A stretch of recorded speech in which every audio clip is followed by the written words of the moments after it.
Bon, alors bonsoir à toutes. La sikha de cette semaine est toujours dans le projet d'écouter sikhot. Il y avait la Vayechi Gimel et Vayechi Dalet, mais nous allons étudier ensemble la Vayechi Gimel. Il me semble qu'il y a une petite faute de frappe par rapport à ce qui est écrit dans le verset, donc je vais la relever tout de suite.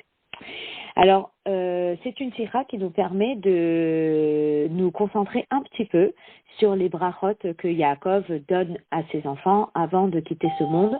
Donc, on va se concentrer sur la bracha qu'il donne à Réhouven et la bracha qu'il donne à Yehuda. Alors, si vous avez sous la main un chitat avec un rashi, c'est peut-être plus facile, mais sinon, le rabbi il reprend les parties principales. Alors, étant donné que on va faire une sikha donc de Rashi, eh bien, je vais lire un petit peu avant le verset dont parle le rabbi. Alors, il commence avec la bracha de Réhouven et il dit comme ça: Réhouven, Bechori Ata, donc c'est le pasuk Gimel du Perek Memtet, donc c'est le chitat de demain, d'accord? Il dit Réhouven, Bechori Ata, tu es mon premier-né. Kochi Vereshitoni, tu es ma force, tu es les prémices de ma puissance. Yeter Seet et Yeter Oz, plus grand en dignité et plus grand en force. Donc on parle de la notion de Yeter. Et tout de suite, Rashi va expliquer c'est quoi Yeter Seet ve Yeter Oz. Et il dit Yeter Seet, ça veut dire tu étais digne d'être plus grand que tes frères par la Keruna. Parce que Seet, ça nous rappelle Nesiat Kapaim. Nesiat Kapaim, c'est le fait de élever le main comme font les Kohanim pour bénir. Yeter Oz, tu étais censé être plus grand que tes frères dans la force qui symbolise la royauté. Comme il est écrit, Veyiten Oz, le Malko, il donnera la puissance au roi. Mais finalement, il y a eu un retour de situation. Et qu'est-ce qui s'est passé? Réhouven, il aurait pu être plus grand que ses frères en étant Kehuna. Réhouven, il aurait pu être plus grand que ses frères en étant un Meler. Mais, Hifsid Hakol, il les a perdus. Alors Rashi pose la question Umi garam lecha lehafsid kol ele, et qu'est-ce qui a causé que tu perdes tout ça, que tu devais être Cohen et tu n'as pas été Cohen, tu devais être Meler et tu n'as pas été Meler. Il dit Pasuk Dalet, Pachas kamaim, tu as été impétueux dans le sens de impulsif, comme l'eau, comme les vagues d'eau qui avancent à toute puissance, rapidité, impulsif. Et à cause de ça, al totar, tu ne pourras pas prendre plus que ce que tu as maintenant. Donc finalement, il y a eu un comportement impulsif dont on a parlé dans les parashias précédentes, qui était, entre guillemets, un impair qu'on a reproché à Réhouven. Et à cause de ça, eh bien, il n'a pas pu avoir la Kehuna qui lui avait été destinée, il n'a pas pu avoir la Malchut qui lui avait été destinée. Donc, Rashi Pasuk qui dit, Ki alita mishkeve avicha, asrilalta yetsui ala. Et il dit, tout simplement, c'est parce que tu t'es impliqué dans quelque chose qui n'était pas, qui était privé, il s'était, entre guillemets, mêlé du après décès de Rachel. Donc, ce qui s'est passé, pour expliquer un petit peu, c'est que lorsque Rachel elle a quitté ce monde, eh bien, on dit que la maison principale de Yaakov était la tente de Rachel. Donc, lorsqu'elle a quitté ce monde, eh bien, Yaakov, qui est Réhouven, qui est le fils de Léa, il s'attendait à ce que la maison principale de Yaakov soit Léa, la maison de Léa, la tente de Léa. Or, ce n'était pas le choix de Yaakov. Yaakov, il a décidé que sa maison principale allait être celle de la servante que lui a donnée Rachel, donc la tante de Bilha. Alors, qu'est-ce que Réhouven il a fait? Pour protéger le kabod de sa mère, il a pris le lit de Yaakov et il l'a mis dans la tente de Léa. Donc, il s'est impliqué dans quelque chose qui n'était pas son affaire. Et on le lui a reproché. Et à cause de ça, nous dit le verset, eh bien, il n'a pas pu avoir la Kehuna qui lui avait été destinée et la Malchut qui lui a été destinée. Et évidemment, le Rabbi, il va rentrer dans une très grande explication à ce sujet-là. D'accord? Donc, là, j'ai lu le Passouk et le Rashi, mais là, je vais le relire dans la Sikha et on va démarrer tout de suite. À la Passouk, Reuven, Bechori, Atar, Yeter, Se'et, donc le Zayin, c'est une faute de frappe, c'est un signe. Ve Yeter, Oz, Pachas, Kamaim, Al, Totar. Reuven, mon aîné, tu es mon aîné. Et tu aurais pu avoir le plus qui fait référence à Se'et, c'est la Kehuna. Nesiat, Kapaim. Ve Yeter, Oz, et tu aurais pu avoir cette force qui représente la royauté.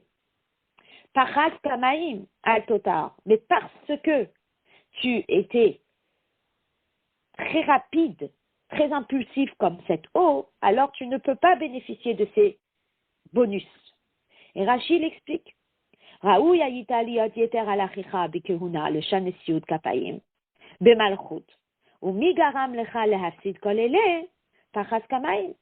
Donc, comme j'ai lu dans le Rashi, que toi tu aurais pu et tu aurais dû être supérieur à tes frères dans la Kehuna et dans la Malchut, mais c'est ce côté impulsif qui ne t'a pas laissé cette possibilité d'obtenir ces deux choses-là. Et donc, al totar, al tarbe litol kol haitrot alalou, sheyahayu rouyot lecha vechule, tu ne peux pas bénéficier de ces points bonus qui normalement te revenaient.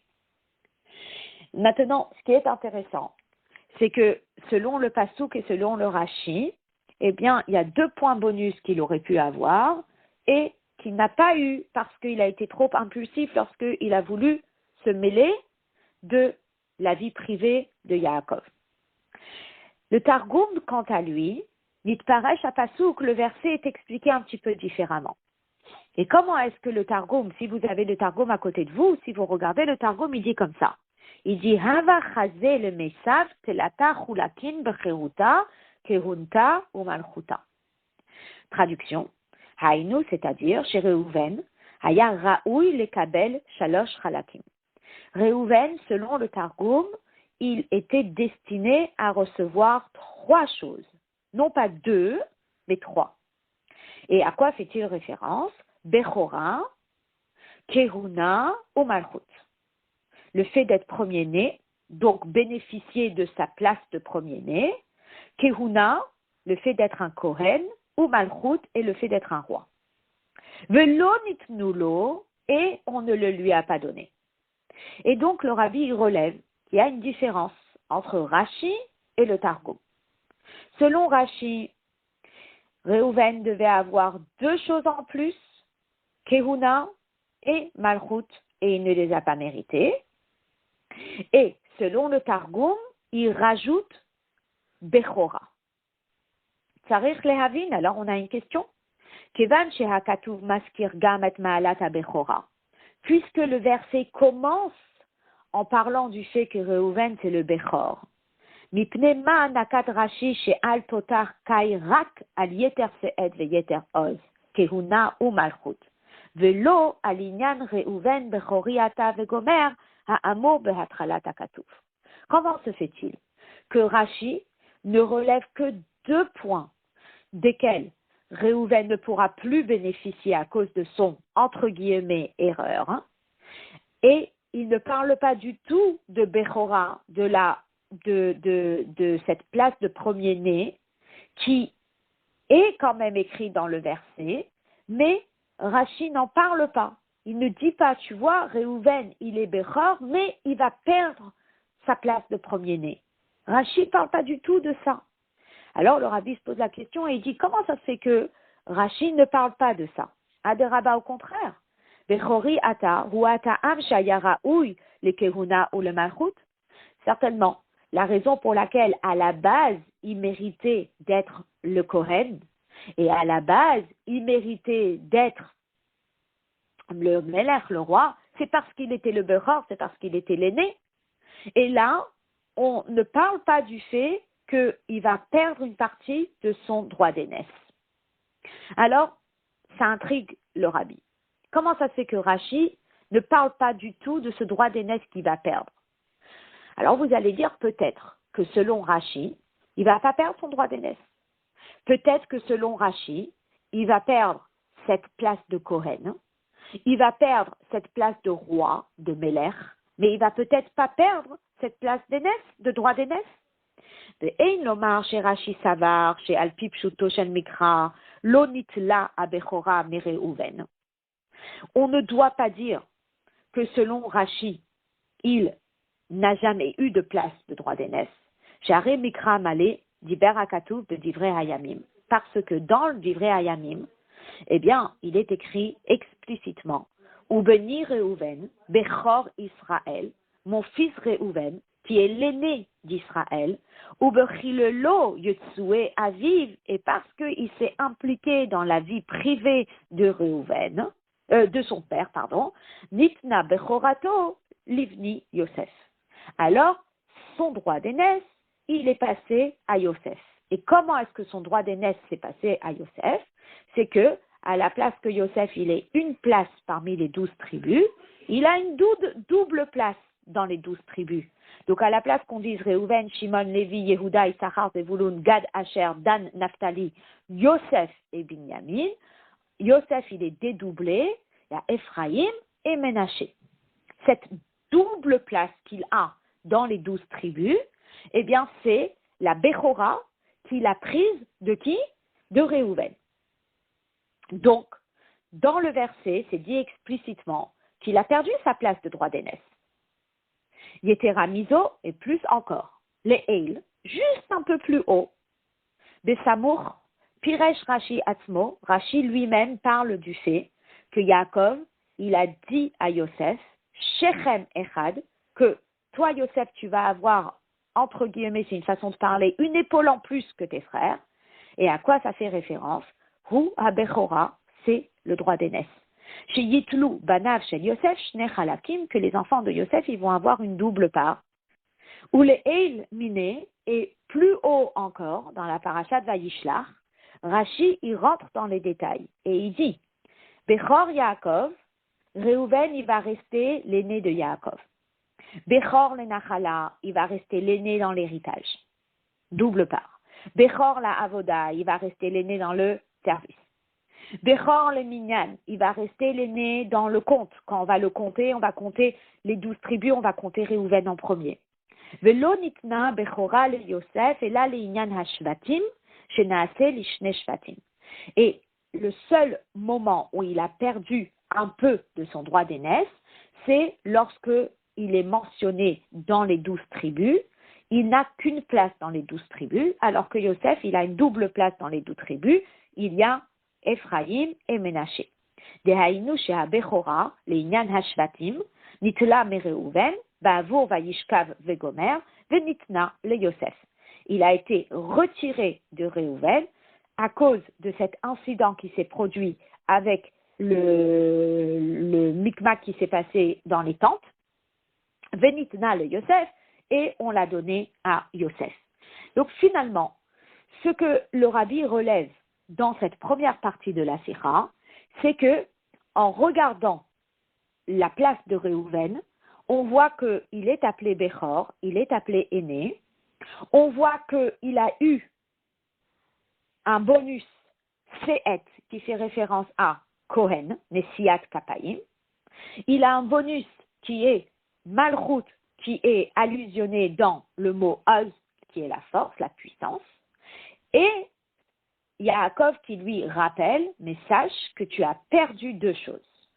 Tu as perdu la Kehuna, tu as perdu la Malchut, à cause de cet incident qui s'est passé, que tu as voulu te mêler de la vie privée de Yaakov concernant où allait être sa demeure principale après le décès de Rachel.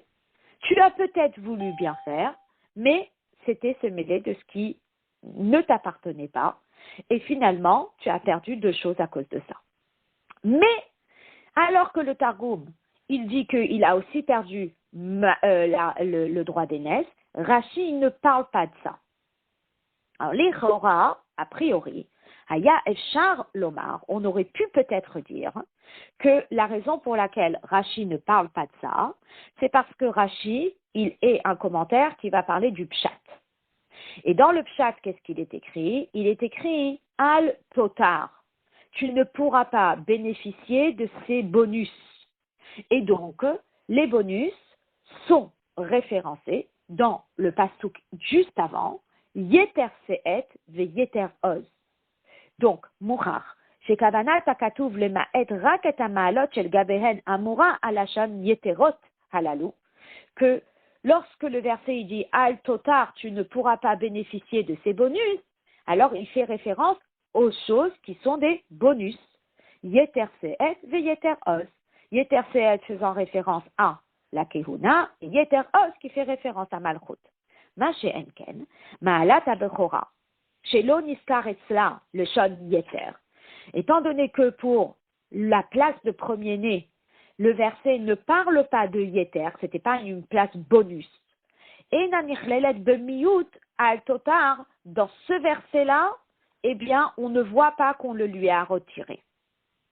Omnam Zohir et Ayarak Beperush Akatuv. Finalement, ça c'est quelque chose qu'on peut déduire à partir des données qu'on a dans le verset. Que dans le verset, il est écrit bonus Kehuna, bonus Malchut, à cause de ton comportement, pas de bonus. Ok. Étant donné qu'il n'y ait pas écrit bonus par rapport au droit d'aînesse, alors on ne dit pas qu'on lui a retiré le droit d'aînesse dans ce verset.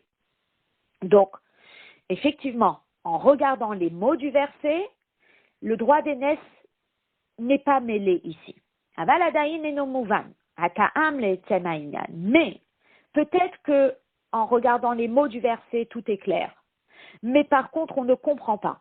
Manishtanta bechora mikehuna o malchut. En lisant le verset, effectivement, il semble y avoir une distinction entre sa place d'aîné et sa place de Kohen et sa place de Melech. Et donc, le rabbi pose la question, quelle est la différence entre sa place d'aîné, Bechora, et sa place de Melech et sa place de Kohen? Shehakatuv maskir rak et efsed hakiruna vehamalchut de Reuven, velo et ibud inyan habechora le inyan hashvatim, à tel point que le verset ici ne parle que du fait qu'il a perdu Kehuna, il a perdu Malchut, mais le verset ici ne parle pas du fait qu'il a perdu son droit d'aînesse. Alors la question est, quelle est la différence entre sa place d'aîné et sa place de Melech et de Kohen pour qu'on fasse une distinction ici dans le verset en ne mentionnant pas qu'il a perdu sa place de droit d'aînesse, mais qu'il a oui perdu sa place de Kohen et sa place de Melech. Voilà, ça c'est la grande première question sur laquelle le rabbi va se pencher à travers cette sira. Et évidemment, la réponse, on va la voir à la fin de la sira. Donc même si vous avez un petit peu de mal à comprendre la question, c'est pas grave, parce que lorsque on va travailler la réponse, eh bien, je rappellerai la question. Ça, c'est la première chose. La deuxième chose, c'est que, effectivement, Réhouven, par ce comportement, eh bien, il a perdu Melech, il a perdu sa place de roi. D'accord? Maintenant, qui a récupéré sa place de roi? Eh bien, sa place de roi a été récupérée par Yehuda. Yehuda, qui est son frère. D'accord? C'est lui qui est devenu le roi. On dit Melech de Beit Yehuda. Le roi, il vient de la maison de Yehuda. Alors, quelque part, le rabbi, maintenant, il va sauter les deux tribus entre Réhouven et Yehuda, et il va tout de suite parler de Yehuda. Alors, qu'est-ce qu'il va nous dire concernant Yehuda? Donc, si vous voulez, si vous avez un chumash sous les yeux, vous pouvez aller au Perek Mem Tet, et vous pouvez aller au Pasuk Tet. Et qu'est-ce qu'il dit le Pasuk Tet? Pasuk Tet, il dit comme ça. Gour Aryeh Yehuda. Yehuda, c'est un jeune lion. Et après, je vais traduire le verset selon Rashi, ça va nous faciliter la tâche. Il dit Mitteref. Mitteref, ça veut dire de la proie. Béni Alita, mon fils, tu t'es relevé. Donc, apparemment, eh bien, c'est pas de la proie de mon fils, tu t'es relevé, mais c'est de la proie, virgule, mon fils, tu t'es relevé. Et il va falloir qu'on comprenne ça selon Rashi. Après, il dit Kara, il s'est mis sur les genoux, Ravat, il s'est reposé, Kéharié comme un lion, ou Rélavi est tel un lion redoutable. Mi-yekimenu, qui le fera se lever. Ok. Donc, dans ce verset, ce qu'on lit, tout simplement, c'est que Yehuda, il a mérité cette place. Et il l'a mérité parce qu'il y a eu un incident qui s'est passé. Et c'est quoi l'incident? L'incident, c'est Miteref. Et grâce à cet incident qui est mis en allusion dans ce mot Teref, eh bien, béni Alita, mon fils Yehuda, tu as mérité d'être relevé. Alors, qu'est-ce qui s'est passé? Alors, là, Rashi va expliquer. Et il dit, Piresh Rashi, Rashi explique, Miteref, qu'est-ce qui s'est passé? Miteref, c'est la proie.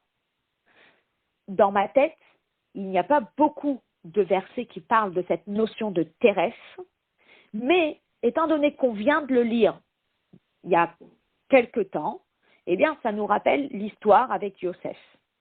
Lorsque Yosef, il a été pris par ses frères et qu'il avait été vendu, eh bien, les frères, il fallait qu'ils trouvent quelque chose à dire à leur père qui s'est passé. Donc, ils ont pris sa tunique et ils l'ont trempé dans le sang d'un animal et ils ont dit « Taraf, taraf Yosef ». Yosef, il a été déchiré par une bête sauvage.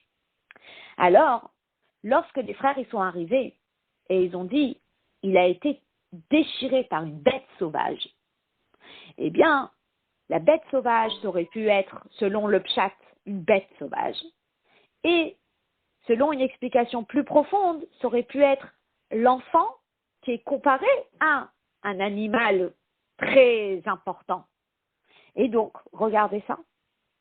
Yehuda, il a été soupçonné d'avoir été celui qui a tué Yosef. Et Yaakov, il est en train de dire à Yehuda, Miteref, mima shechashadeticha, je t'avais soupçonné, le tarof, toraf Yosef, que tu étais celui qui avait déchiré Yosef. Chayara achalatu, parce que vous m'avez dit que c'est un animal sauvage qui l'avait dévoré, ça aurait pu être une allusion à un enfant qui est comparé à un animal sauvage. Vezehu Yehuda, et c'est Yehuda chez Nimshal Arié qui est comparé à un lion. Mais je t'ai soupçonné, mais c'est pas resté longtemps. Béni, mon fils, Alita, tu t'es relevé. Qu'est-ce que ça veut dire Alita, tu t'es relevé? Silakta et atzmecha. Tu t'es retiré de ma suspicion. Ve'amarta, et tu as dit à tes frères, ma betsa vegomer, qu'est-ce qu'on va gagner en le tuant? Qu'est-ce qu'on va gagner? On va rien gagner. Et c'est là où Yehuda, il a suggéré et il a fait changer d'avis à ses frères. À la place de le tuer, il vaut mieux le vendre. Donc, finalement, lorsqu'on nous dit Miteref, quand on dit Miteref, ça veut dire que Yehuda, il avait été soupçonné d'avoir été impliqué dans quelque chose qui était mauvais, taraf, d'avoir déchiré Yosef, mais que rapidement, il a été relevé de cette suspicion et que on a bien compris que non, que c'était grâce à lui que Yosef n'avait pas été tué et que c'est grâce à Yehuda que Yosef il a été vendu. Après, Rashi continue. Et Rashi, il dit quelque chose de très fort. Et il dit, les reines, et ainsi, Beharigat Tamar. Beharigat Tamar, lorsqu'il y a eu l'histoire avec Yehuda et Tamar, et que Tamar, elle était au point d'être jugée, qu'il fallait qu'elle soit tuée, eh bien, elle a essayé de se protéger en étant très fine. Elle n'a pas voulu dire c'est Yehuda. Elle a dit c'est à celui à qui ces trois objets appartiennent. Maintenant, Yehuda, il aurait pu dire oui, c'est vrai, ou il aurait pu dire non, c'est pas vrai. Moi, je suis pas impliqué dans cette histoire. Donc, lorsque on est arrivé, on a dit à Yehuda, ces enfants sont à celui à qui ces trois objets appartiennent, eh bien, qu'est-ce qu'il a dit Yehuda? Yehuda, il a dit Tzatka mimeni. C'est juste ce qu'elle dit. Elle est plus vertueuse que moi.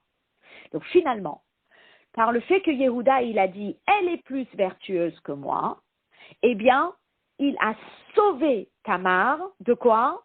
D'être tuée. Et finalement, si on s'arrête sur ce Rashi, sans rentrer dans tous les petits détails que le Rabbi va relever ici, eh bien, on se rend compte de quelque chose d'incroyable. On se rend compte que Yehuda, il a mérité d'être un Melech, il a mérité d'être un roi, parce que il a sauvé deux personnes d'être tuées. Il a sauvé Yosef d'être tué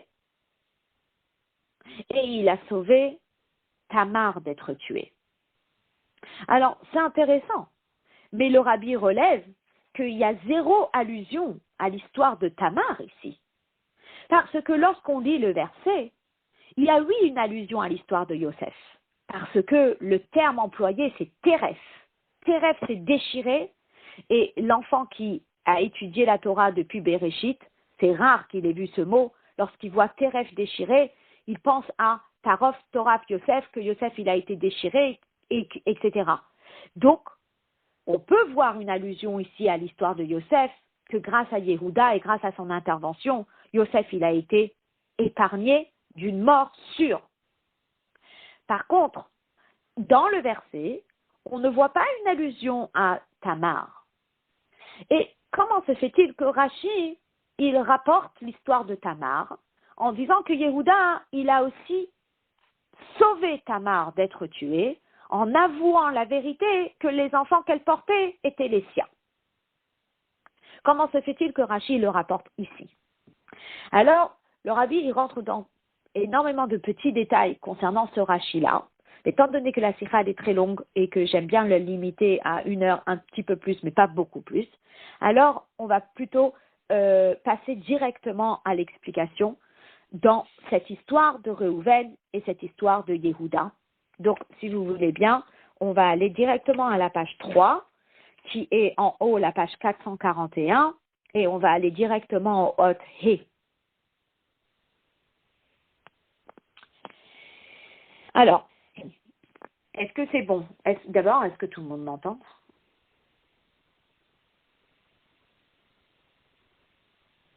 Ok. Là, j'ai juste mis un petit peu le message. C'est à quelqu'un qui m'entend. Si vous m'entendez bien, vous me dites si c'est bon.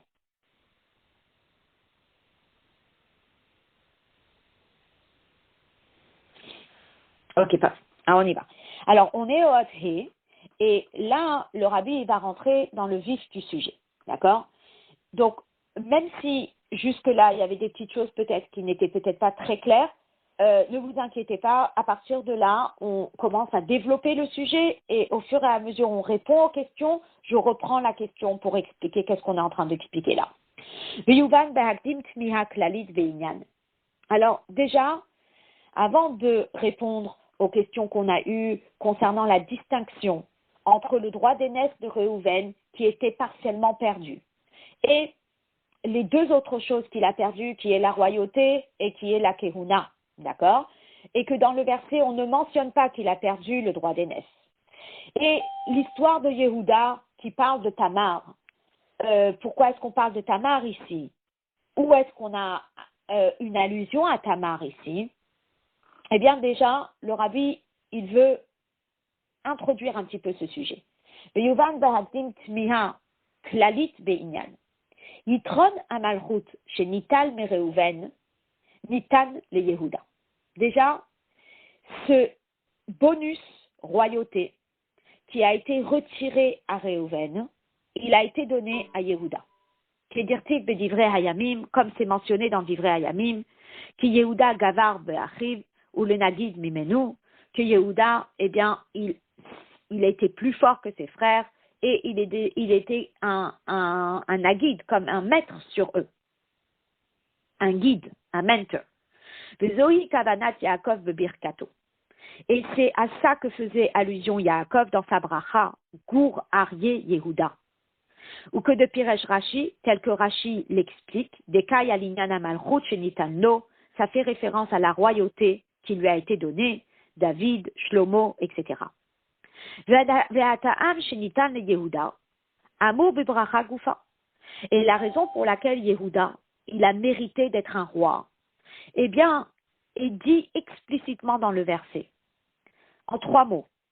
Miteref Beni Adita. De la proie, mon fils, tu te relèves. On dit, qu'est-ce que ça veut dire? Ou comment chez Siem Rashi et Pirusho al Miteref Beni Adita.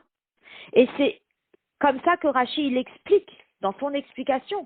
Et il lui dit, tu as sauvé Yosef, tu as sauvé Tamar. Et après il dit, et c'est pour cela, les fichar, c'est pour cela, Kara, Ravatz, Vegomer, tu as mérité d'être le roi et de pouvoir te poser avec l'époque du roi Shlomo où chacun était sous sa vigne, etc. Et non, Mouvan, et on ne comprend pas. Maalat Yehuda, chez Silek Atzmo, cette qualité extraordinaire qu'on va développer chez Yehuda. Qu'est-ce qu'il a fait Yehuda?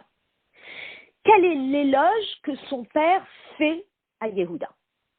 Il dit, mon fils, Alita, tu t'es relevé. Silakta et atzmecha, tu as enlevé toute suspicion qu'on aurait pu avoir sur toi. Mima shechacha de ticha, moi je t'avais soupçonné, Betarov Soraf Yosef, d'avoir déchiré ton frère Yosef.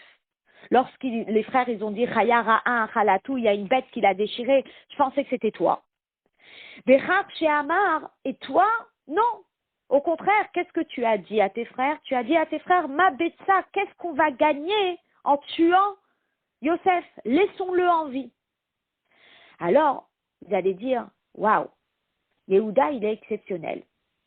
Grâce à son intervention, il a sauvé son frère Yosef.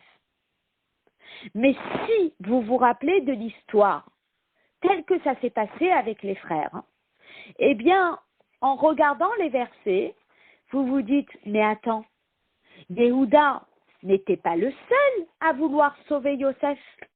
Lorsque les frères, ils ont voulu le tuer, qui était le premier à intervenir? Le premier à intervenir, c'était Réhouven. Et qu'est-ce que Réhouven, il a dit? Réhouven, il a dit, L'onakenu nafesh, ne le frappons pas à mort. Et il continue et il a dit, Al tishpechu dam, ne versez pas du sang. Et là, il a suggéré, et il a dit, Ashlichu oto el haborazé, asher bamidbar, jetez-le dans le puits, veyad al tishlechu bo, mais n'envoyez pas la main contre lui pour le tuer, le ma'an atzil oto miyadam le hashivo el aviv, parce qu'il avait l'intention de venir plus tard et de le sauver et de le ramener à son père.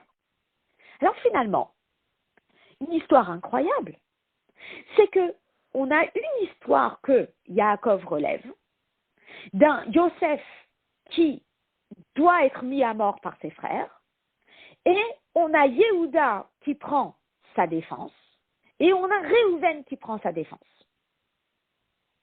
Alors, finalement, qu'est-ce qu'on nous dit?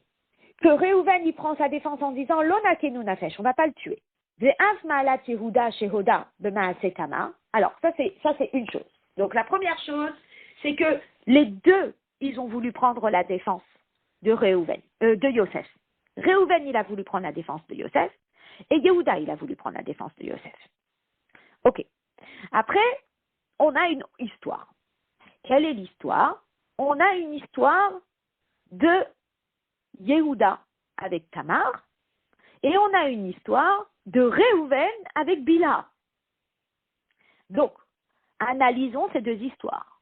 Af Ma'alat Yehuda, Shehoda, B'Maaseh Tamar, Tzadka Mimeni, lorsqu'on prend l'histoire de Yehuda avec Tamar, que Tamar, elle a été jugée et les Chachamim, ils avaient jugé qu'elle soit brûlée. Arrive Yehuda et il reconnaît que ce sont ses enfants. Et il dit, Tzadka Mimeni, elle est plus sage que moi. Mais Tzanoua Gambe Réhouven, une telle histoire qui lui a permis d'avoir la royauté, eh bien, on a trouvé une histoire similaire chez Réhouven. Qu'est-ce qui s'est passé chez Réhouven? Eh bien, lorsqu'il y a eu l'incident avec la résidence principale de Yaakov, que Yaakov, à la base, sa résidence principale, c'était chez Rachel. Lorsque Rachel elle est décédée, il a décidé de la mettre chez Bilha, qui est la servante de Rachel. Réhouven, il arrive et il se mêle et il dit non, elle doit aller dans la maison de Léa. Donc il veut protéger sa mère. Lorsque il reconnaît qu'il a fait une erreur, alors qu'est-ce qu'il fait? Asat Tshuva, Alma Shechila Alta Yotsue Ala. Donc il fait Tshuva. Parce qu'il a compris qu'il ne fallait pas qu'il se mêle de cette histoire. Ou comment chez Pirej Rashi de Parashat Vayeshev, et tel que Rashi relève dans l'histoire de la Parashat Vayeshev, Bemechirato lo haya. Rashi, il explique dans la Parashat Vayeshev que lorsque Yosef il avait été jeté dans le puits et qu'ils avaient terminé de manger, etc., ils ont décidé qu'ils n'allaient pas le laisser dans le puits. Yehuda, il leur a dit, ça ne sert à rien de le laisser comme ça, venez, on le vend.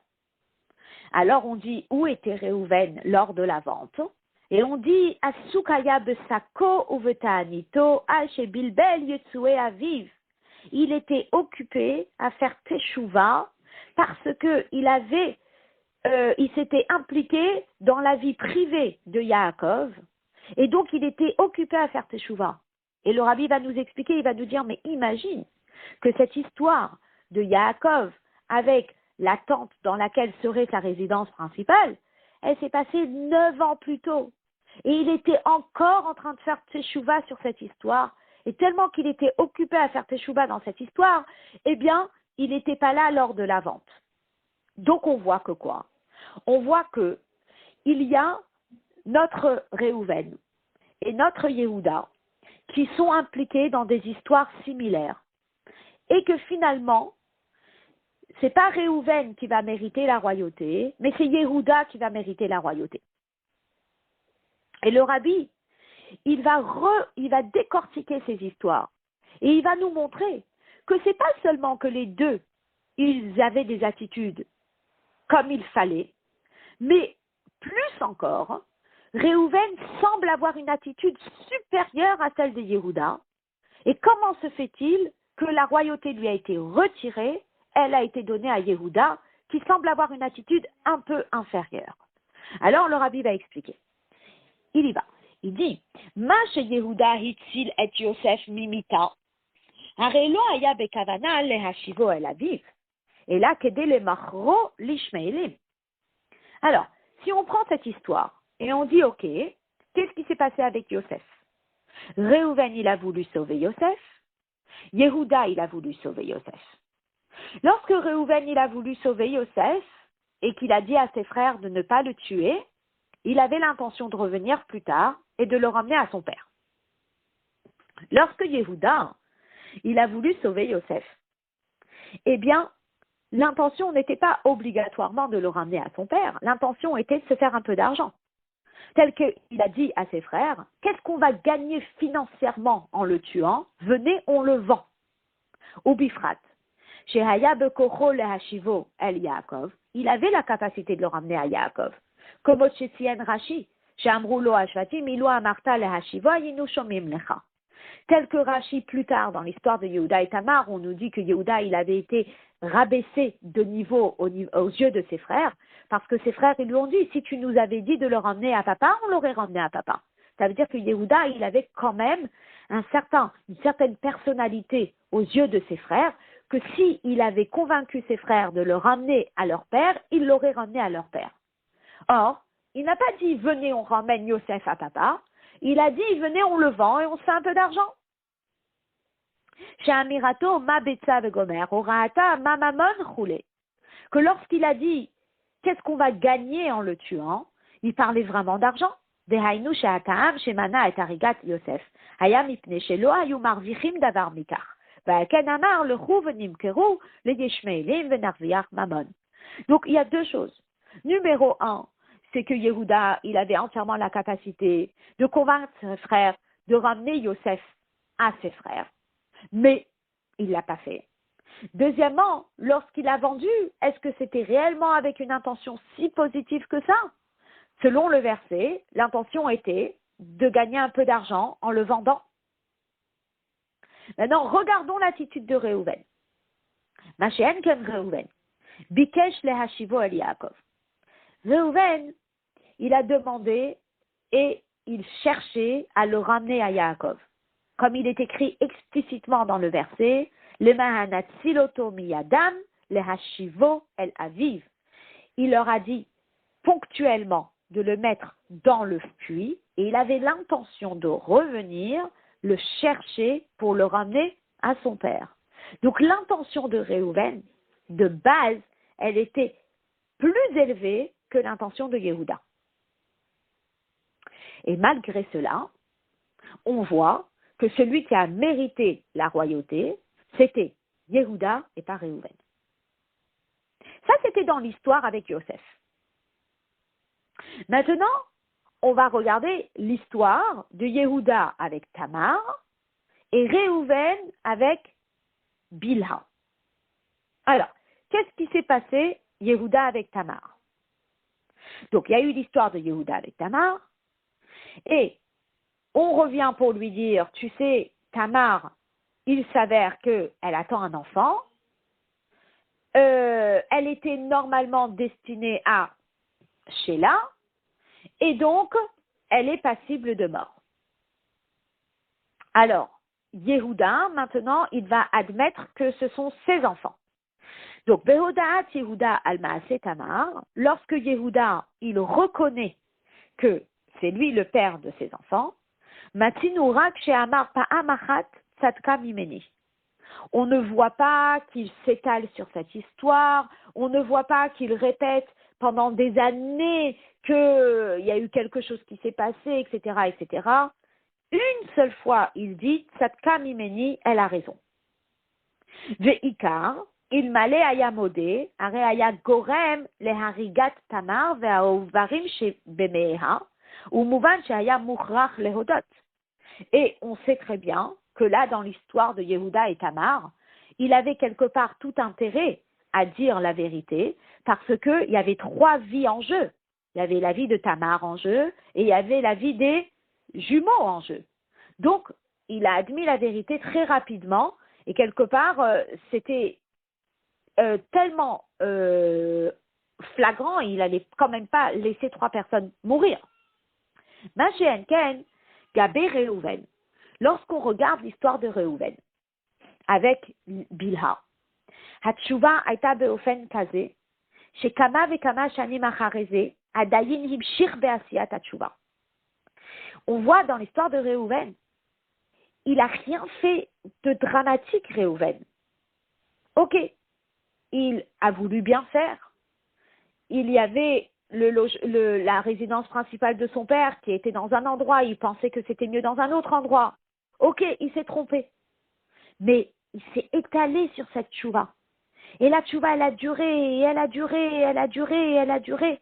On est 9 ans plus tard, et il est encore en train de faire tchouva. Deuxièmement, tchouvato a été beofen shel asuk, besako, beta'anito, et pas n'importe quelle tchouva. C'est pas juste une tchouva, oui, j'ai fauté. C'est pas oui, juste une tchouva, oui, je me suis mêlé de ce qu'il fallait pas que je me mêle. Mais c'était une tchouva où il était là avec tout un levouche, un vêtement de deuil, etc., de jeûne, etc. Troisièmement, à Peoula de Bilbel Yetsu Aviv, Aïta que Pirouche Rashi, Mipne Shetava, Elbon Imo. Et l'intention pour laquelle il a fait ce chamboulement dans la maison de Yaakov, c'était par respect pour sa mère, Kiboud M. Lorsqu'il a vu que Rachel, elle est décédée, il a dit maintenant la logique voudrait que le respect de ma mère soit mis en avant et que la résidence principale de Yaakov soit la tente de ma mère. À tel point que on ne considère pas ça une erreur, que Moshe Hevi Rashi, comme Rashi lui-même le dit, les lames des nous, chez Kulam Shavin, de Kulam Sadikim, chez Lochata Reuven. Rashi lui-même, il dit que Reuven n'a pas fauté. Que la reine a filou Beshaat Akalkala, que même pendant cette histoire, là où Reuven il s'est un peu mêlé dans la vie privée de Yaakov, eh bien, Kerao Bechor, on l'a continué à l'appeler l'aîné.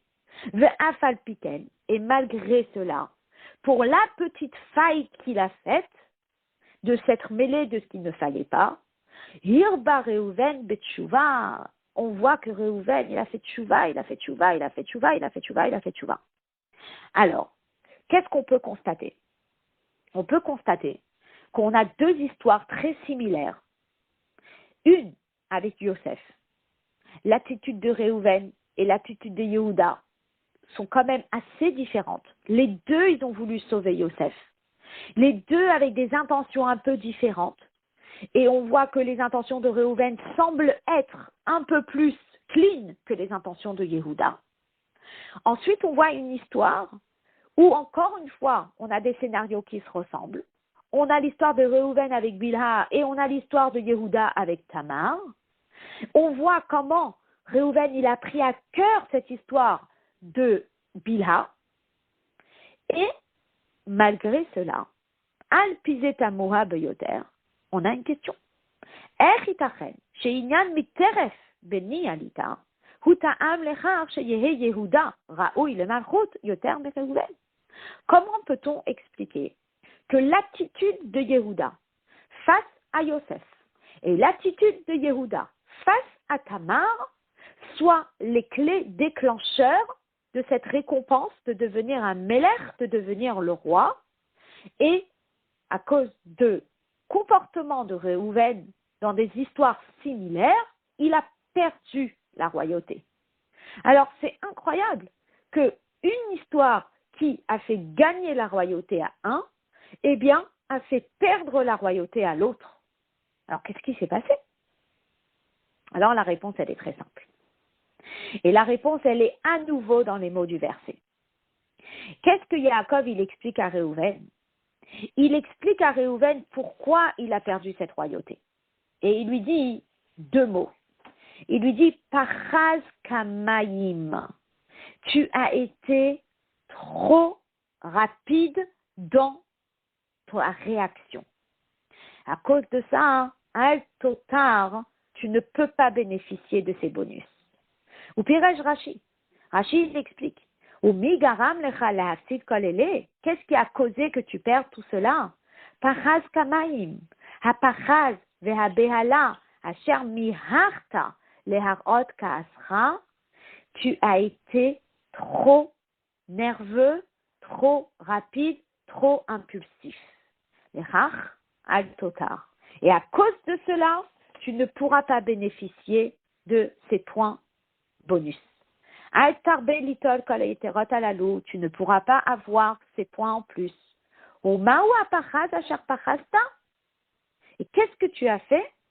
Et Rashi continue en disant, eh bien, tu as été impliqué dans la vie personnelle de ton père de façon trop impulsive. Il y a quelque chose qui t'a énervé, 2 secondes plus tard, tu as agi, tu as changé les lits, tu es parti, tu as fait un déménagement, tu as pris le lit de la tente de Bilha, tu l'as emmené dans la tente de Léa. Et à cause de ça, à cause de ce caractère impulsif, eh bien, tu as perdu la malchoute, tu as perdu la royauté. Mais Hemshech Lachon Rashi, Mouvan, de la suite de Rashi, on comprend. Chez Asiba, chez Lonatal Reuven, quand il trot à la loup, Ena Peula Goufa, de Alita Mishkeve Avicha Vegomer. Que la vraie raison pour laquelle il a perdu cette malchoute, il a perdu cette royauté, et qu'il a perdu la Kehuna, c'est pas parce que il s'est mêlé de la vie privée de son père et qu'il a fait le déménagement de chambre, etc., mais c'est plutôt sur Pachaz Kamaim, HaPachaz ve'haBehala asher miharta leharot ka'asra. Tu es en colère, tu as exprimé ta colère, tu as été impulsif. Ve'en zot ela, she'hapachaz ba lidei bitui. C'est parce que ce côté impulsif, il s'est exprimé.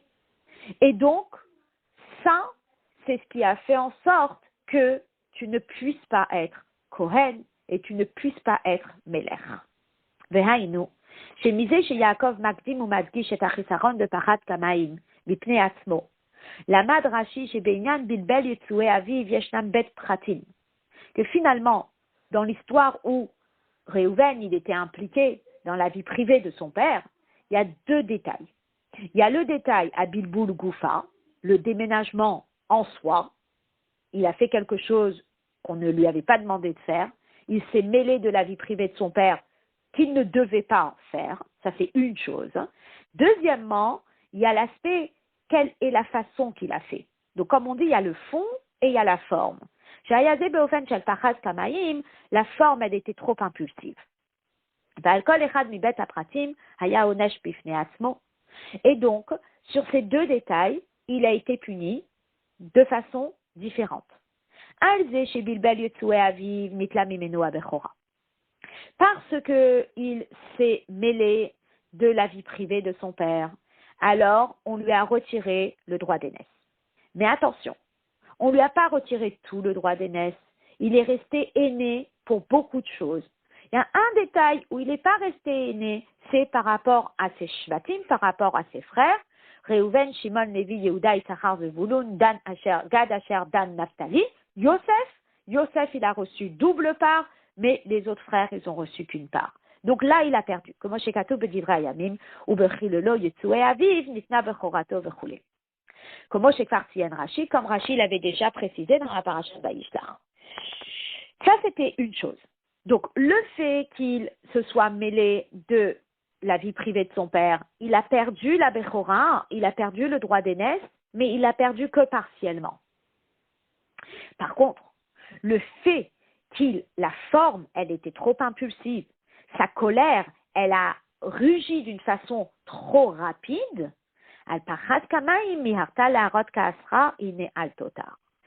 là, à cause de la forme,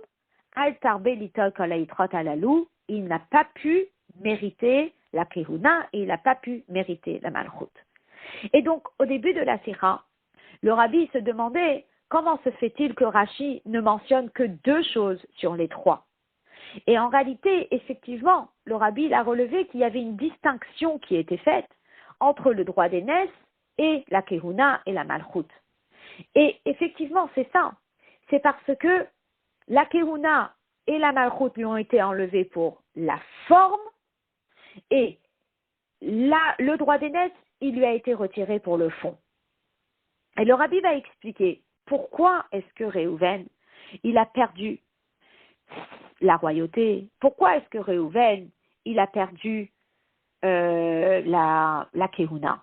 Pourquoi? Qu'est-ce qui s'est passé? En quoi est-ce que la forme, elle était si dramatique au point où il perd ces deux choses-là?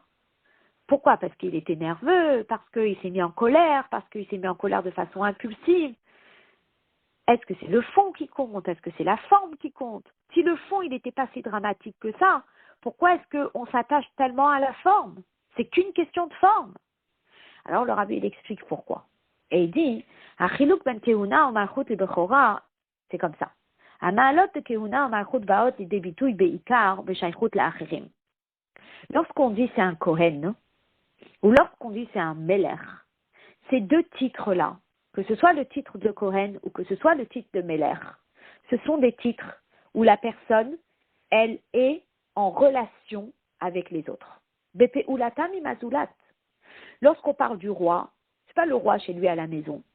Le roi, c'est le roi vis-à-vis du peuple. Inyano shel melech hu asher yetze lifnehem begomer. Tout le rôle du roi, c'est qu'il dirige un peuple. Il sort à l'avant, il revient avec le peuple, il va en guerre avec le peuple. Les sapek et sorke veinyane à Médina, il s'assure que le pays, il a ce dont il a besoin. Comme chez Piresh Rashikan al Tebat Gour, tel que Rashi il explique ici, sur le mot gour, Hamotzi ve'amevi Israël. Il sort avec le peuple juif en guerre, il revient avec le peuple juif de la guerre.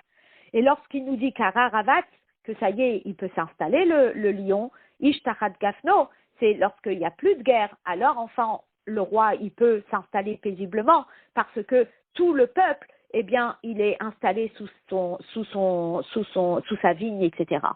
Donc, lorsqu'on parle d'un Meler, lorsqu'on parle d'un roi, eh bien, le roi, c'est comment il est vis-à-vis de son peuple. Comment il est vis-à-vis de son peuple. C'est toute une question de relationnel. Ren Higama Keuna. Lorsqu'on parle d'un Kohen, c'est aussi une question de relationnel.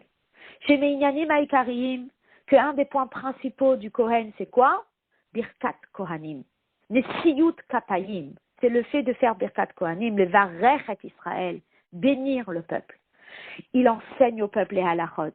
Il enseigne au peuple les dinim. Tel qu'il est écrit dans le verset Ubata la Kohanim, Vehigidu lecha et Varamishpat, que si tu as un problème, tu viens chez le Kohen, il va te dire quelle est la loi, Alpi à Torah, Sher Yorucha Begomer, selon la Torah qu'il va t'enseigner, etc.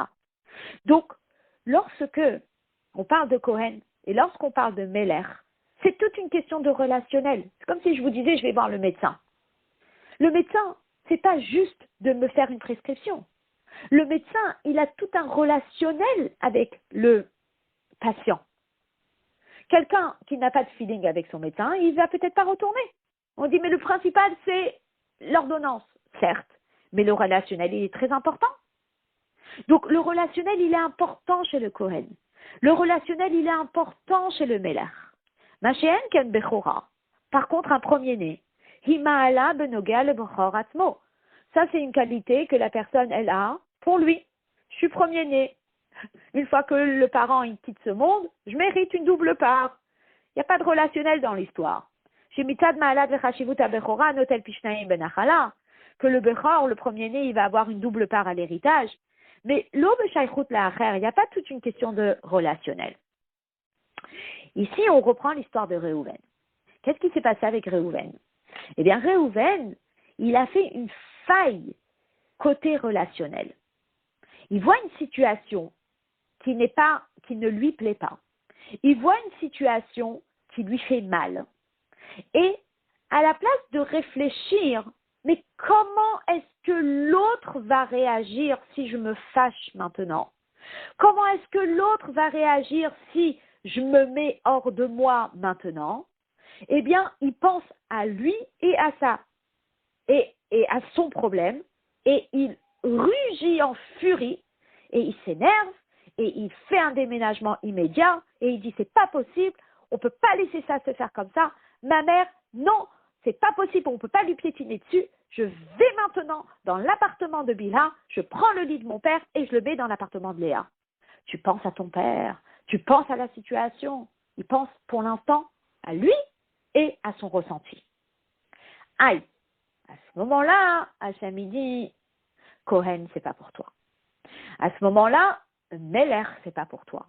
Parce que ces deux choses-là, ce sont des choses qui nécessitent prendre en compte l'autre.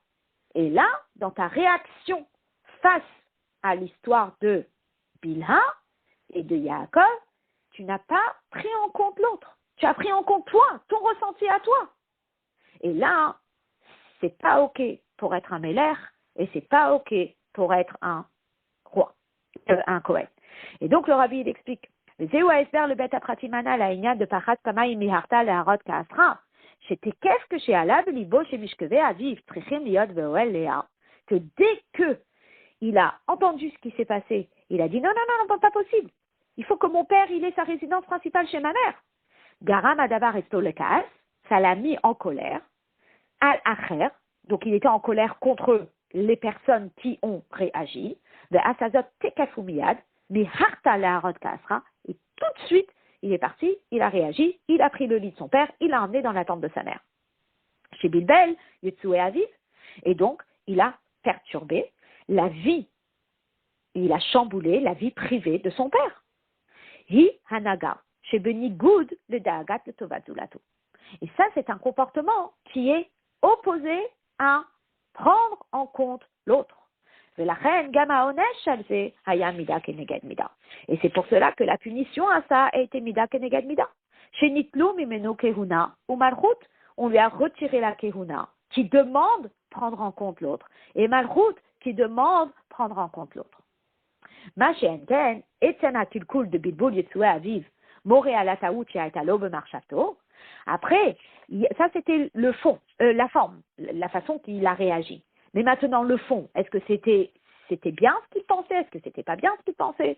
Alors effectivement, c'était son ressenti personnel, chez Mitzad Kevod Imo, que par respect pour sa mère, il a vraiment senti que par respect pour sa mère, eh bien la résidence principale de son père devait être dans l'attente de sa mère.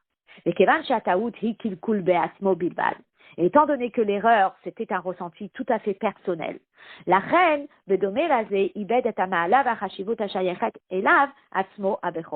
alors pour cet aspect-là de l'histoire, eh bien, il a perdu quelque chose de personnel, qui était la Bechora, qui était le droit d'aînesse partiel, comme on l'a dit. Valpizé, Mouvangam Chiluk Ikari, chez les filles Pirouche Rashi ou Pshuto Shel Bikra, Klalut Inana Bechora Lonitla Mereuven, chez Nishar Bechor Nenachala Bechoulé. Selon Rashi et selon le Pshat, eh bien, il n'a pas perdu tout le droit d'aînesse, il a perdu que partiellement, que en rapport avec les autres tribus. Veilou et Akeuna Vamalchut Ipsid le Gabré. Par contre, le bonus de Keuna et le bonus de Malchut, il a entièrement perdu. Le Meachar, chez Sem Adabar, chez Bidbaletsu Aviv et Nochamour Kolkar, parce que, dans le fond, c'était pas tellement grave ce qui s'est passé. De Ad Asher que Pirouche Rashi, l'Ochrata Reuven, tel que Rashi le dit, Reuven n'a pas fauté. Afilou Beshat Akalkala Krao Bechor, comme on voit que même pendant les faits eux-mêmes, il continuait à être appelé un Bechor. Ou Tchouvato Aïta Beofen chez Asukaya Besako Betanito, et on voyait combien il a fait Tchouva. 9 ans plus tard, il est encore en train de faire Tchouva. C'est pour cela qu'on ne lui a pas retiré entièrement la Bechora, mais on lui a retiré que partiellement au niveau de ses frères. Point. C'est tout. Bien. Maintenant, comment est-ce qu'on va comprendre l'histoire avec Yehuda? Qu'est-ce qui se passe avec Yehuda? Comment ça se fait que Yehuda, lui, il a mérité Malchut? Comment ça se fait que Yehuda, il a mérité la royauté? Parce que quand on regarde l'histoire de Yehuda avec Yosef, eh bien, on voit qu'il cherchait quand même un petit intérêt financier dans l'histoire de Yosef. Et quand on voit l'histoire de Yehuda avec Tamar, on voit qu'il a admis qu'il était le père, mais on voit qu'il ne s'est pas éternisé sur cette histoire. Donc, comment se fait-il que Yehuda, qui semble être moins prendre à cœur sa réaction dans ces faits-là, eh bien, il a, lui, mérité Malchut, il a, lui, mérité la royauté. Alors, là, le Rabbi l'explique de façon incroyable. Il dit, Vezeu gam abiyur bazé chez Ayeter de Malchut, nitan le Yehuda avur ma chez miteref beni alita. Agar chez Gadla Maalat Reuven, mais Maalat Yehuda que niskar le'ez. Comme on a vu plus haut, Reuven, il a une attitude qui est quelque part supérieure à celle de Yehuda, mais malgré cela, c'est Yehuda qui va mériter la royauté. Alors pourquoi c'est Yehuda qui mérite la royauté? Alors, Achiluk Beinyan Miteref Beni Alita Ben Yehuda le Reuven hu, Shalide Miteref Beni Alita Shel Yehuda Nigrema Bepoel Hatzala Leacher. L'accent sur lequel le Rabbi il accentue, c'est le fait que il met l'accent sur prendre l'autre en compte. Dans l'histoire de Reuven et dans l'attitude de Reuven, il pense à son ressenti, moins à l'autre. Et là va se jouer toute la différence avec Yehuda. Qu'est-ce qu'il dit Yehuda? Achiluk beinyan miteref bene alita ben Yehuda le Reuven hu shal yede miteref bene alita shal Yehuda nigrema bepoel atzala leacher. Sheare amirat Yehuda ma betsa. Lorsque Yehuda il arrive et il dit à ses frères, qu'est-ce qu'on va gagner à le tuer? Alors certes, il cherche un intérêt financier dans l'histoire, en disant à ses frères, si on le tue, eh bien, on va rien gagner, si on le vend, on gagnera quelque chose. Ok. Mais concrètement, en le vendant, qu'est-ce qui s'est passé? Ils l'ont sauvé. Donc, quelque part, on met l'accent sur prendre en compte la vie de l'autre. Shehare Amirat Yehuda Mabetza, Hitzila et Yosef Mimarshavat Naharkenu. Ça a sauvé Yosef de cette intention que les frères avaient de le tuer. Veheviya lehotzaato minabor.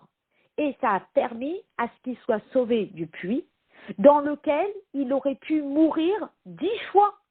Parce que dans ce puits, il n'y avait pas d'eau, et dans ce puits, il y avait nechashim ve'akravim. Il y avait des serpents et il y avait des scorpions.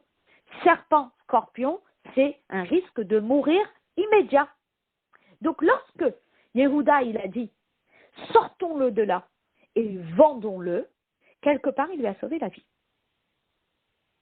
Il a sauvé la vie. Donc, on voit dans son comportement qu'il y a ce qu'on appelle un regard sur l'autre. Ce n'est pas un regard égocentré, mais c'est un regard sur l'autre. La même chose pour Tamar. Lorsqu'il dit « Satka mimeni », elle a raison, ces 3 choses m'appartiennent. Ce bâton, ah oui, il est à moi. Ce seau, ah oui, il est à moi. Ce vêtement, ah oui, il est à moi. Donc, je suis bien le père de cet enfant qu'elle porte, ou cet enfant qu'elle porte. Eh bien, finalement, en disant ça, peut-être qu'il ne s'est pas éternisé dessus. Peut-être qu'il n'a pas fait de tchouva pendant 70 ans. Mais, il y a une chose, c'est qu'il lui a concrètement sauvé la vie. Nitzla Tamar Misrefa. Il lui a sauvé la vie. Donc, on voit bien que même si le fond, il n'était peut-être pas aussi parfait que le fond de Réhouven, la forme, elle était centrée sur l'autre plutôt que égocentrée. Veilou, Gabé Réhouven. Par contre, si on prend l'histoire de Réhouven, Michel Yehuda. Bien que dans le fond, et dans sa kavana, et dans sa tchouva, il était certes supérieur à Yehuda. Harezo ma'ala bo que chez les Asmo. C'était quelque chose qui était égocentré. Velo b'shaychut le tovat ve'hatzalat azulat. Et c'était pas une réaction qui montrait l'intérêt qu'il portait à l'autre. Ma she'amar lo nakenu nefesh hashlichu oto. Lorsque Réhouven, il a dit, ah non, on va pas le tuer, venez, on va le jeter dans le puits, finalement, il n'était pas en train de le sauver. Parce que le jeter dans le puits, c'était aussi quelque chose d'hyper dangereux. Le ma'anatil otomi adam le hashivo el aviv, moré al kavanato, il avait une intention qui était extraordinaire, de le ramener à son père, aval bepoel, mais concrètement, l'onitzal Yosef, bechach misakanat mitadraav. Il n'a pas sauvé Yosef d'un danger de faim, de mort de faim, et d'un danger de mort de serpent, et d'un danger de mort de scorpion. Donc finalement, ce qui est incroyable, c'est que le rabbi il met le zoom sur Bepoel concrètement. Et bien concrètement, Réhouven, avec son idée de le jeter dans le puits, il le maintenait en danger de vie ou de mort, alors que Yehuda, avec son idée de le vendre, eh bien, il lui sauvait la vie.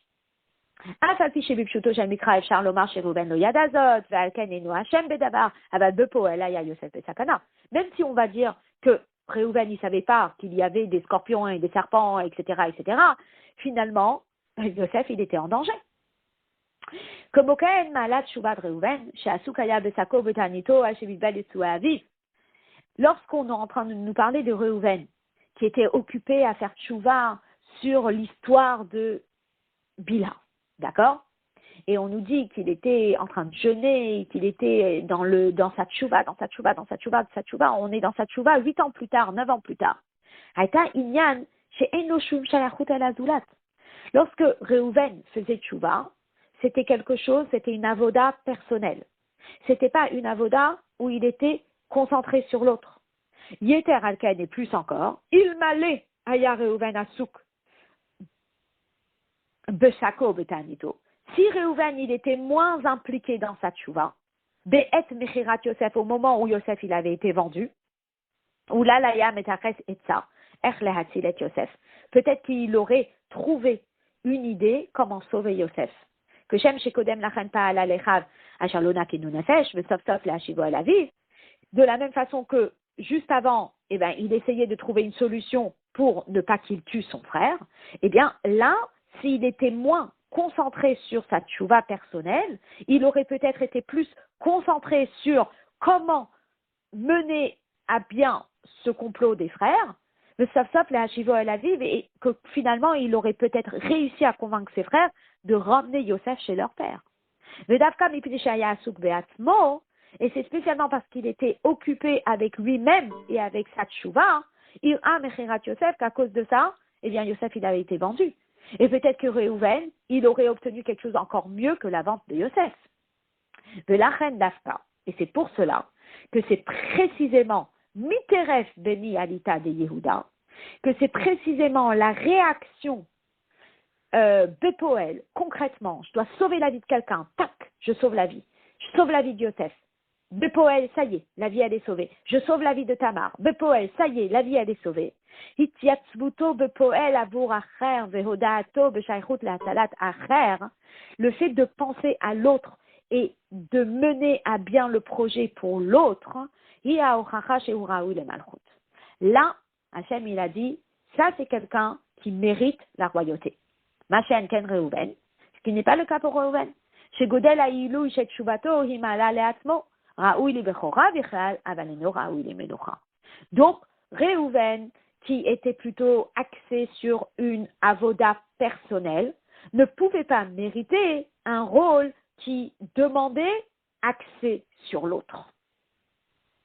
Voilà. L'altéanal mouvant de Pashtout Atam chez Piresh Rashi, Miteres Beni Alita, et maintenant on va comprendre pourquoi est-ce que Rashi, il a eu besoin de mentionner les deux points concernant Yehuda. Il a eu besoin de mentionner les deux points concernant Yehuda. Soit l'histoire de Yosef, soit l'histoire de Tamar, parce que, étant donné que Yehuda, il a reçu en cadeau quelque chose qui a été retiré de Reuven, il a fallu que ce soit équitable entre les deux. Donc il a fallu faire un parallèle entre Reuven et Yehuda dans des situations similaires. Étant donné que chez Reuven, il y a eu deux situations.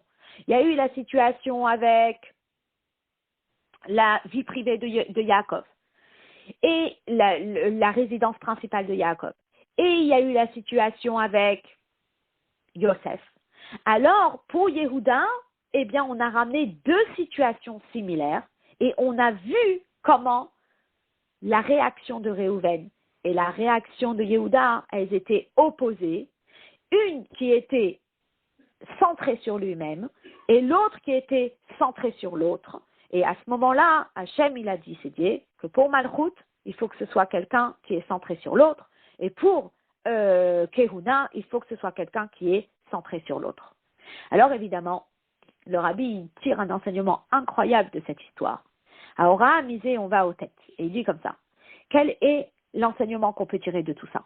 Adam Israël et Nora Shai lehistapek biyoto asuk vetarud legamre veshlemut atzmo bilvad. Un juif n'a pas le droit de rester égocentré pour atteindre une perfection personnelle au quotidien, tout le temps. Et là, chova alav, lehitasek be'avat Israël. Mais il a l'obligation de peut-être faire moins pour lui-même, mais de faire quelque chose pour l'autre. Asiyat tova lezulato. Le focus du juif, c'est s'occuper de l'autre, s'occuper de l'autre, s'occuper de l'autre. Veyetera miso. Kevan she'avat Israël zehu kol haTorah kula. Étant donné que, on nous dit dans le Perek Lamed Bet de Tanya, que Avat Israël, l'amour du prochain, c'est toute la Torah. Azai gam imhu atzmo eno bemadrigat naalit kmo acher. Même si lui, il est peut-être pas au niveau élevé comme l'autre. Hashakua kol kulo be'asiya le'aliya l'ishlemut atzmo. L'autre, attends, il est toujours en train de s'améliorer, il est toujours en train de s'améliorer, il est toujours en train de s'améliorer, il est toujours en train de s'améliorer. Et tu vois pas combien il se travaille, combien il se travaille, combien il se travaille. Ok, alors toi, t'es pas comme lui. T'es pas aussi bien que lui. C'est pas grave. Kevan shehu osek betovat zulato. Si, toi, ton activité principale, c'est que tu t'occupes de l'autre, arihu kashurim kol haTorah kula, il faut que tu saches que tu es associé à toute la Torah entière. Dabar bolet yoter betotzaot shel bet hanagot de Reuven et Yehuda. Et cette chose-là, elle s'exprime dans les conséquences de ces deux comportements de Reuven et Yehuda. Al yedeze she Reuven asukaya besako betanito nitna efshariyot imchirat Yosef. Le fait que Reuven, il était occupé à jeûner et il était occupé à sa propre avoda personnelle pour s'améliorer. À cause de ça, il n'était pas là lorsque les frères ils l'ont vendu. La preuve, c'est que quand il est arrivé, c'était trop tard, il était déjà vendu. Donc, si il était moins concentré sur sa avoda personnelle, il aurait évité Mechirat Yosef, il aurait évité Galut Mitzrayim, il aurait évité le galout de tous les galouillottes et il aurait évité un Asara Betevet d'aujourd'hui. Une destruction de Beth Amikdash de demain. Va l'aider Amirat Yehuda, Tzadka Mimeni, mais par contre, le fait que Yehuda, il est juste dit, Tamar a raison, Agam Sheina Magad le Maalat Tshuva de Reuven. Certes, il est peut-être pas arrivé au niveau de Tshuva de Reuven, Hina Afalpiken, basé Dafkat Luya Geula Mehagalut. Cette phrase-là qu'il a dite a sauvé Tamar, a sauvé les deux enfants et a permis à ce que Mashiach naisse. Aliédézé, Nolat Peretz, Shemimenu Tzamcha, Malchut Bet David, grâce à cette phrase-là qu'il a dite, peut-être qu'elle n'était pas aussi élevée que la tchouva de Reuven, mais sa péoula, eh bien, a permis à ce que Peretz naisse, que de Peretz puisse fleurir le royaume de Bet David, Ad le Melech HaMashiach, Ala Poretz Lefnehem le Gomer, Goel Acharon, Sheifrot et Gidra Galut, qui va exploser toutes les barrières de la Galut, Veyavi et Ageoula, Mitit Ve'ashtema, Bekarov Mamash. Alors la Hora, elle est incroyable. La Hora, c'est que on doit, oui, se concentrer sur notre avoda personnel, mais on ne doit pas oublier d'être un Yehuda. Un Yehuda, c'est de penser à l'autre, et que l'autre, eh bien, quelque part, il prime sur nous-mêmes, que même si nous, peut-être, notre avoda personnelle, elle sera peut-être moins parfaite, le principal, c'est qu'on prenne du temps pour l'autre, c'est qu'on pense à l'autre, que l'autre, il ait une place très importante dans notre vie, et que ce qu'on arrive à faire, à sauver l'autre et à aider l'autre, c'est ce qui va nous permettre d'arriver à la Géoula Shlema. Voilà, et que, comme vous dites, qu'on n'ait même pas besoin d'arriver au prochain jeûne et qu'on puisse mériter la Géoula avec Mashiach.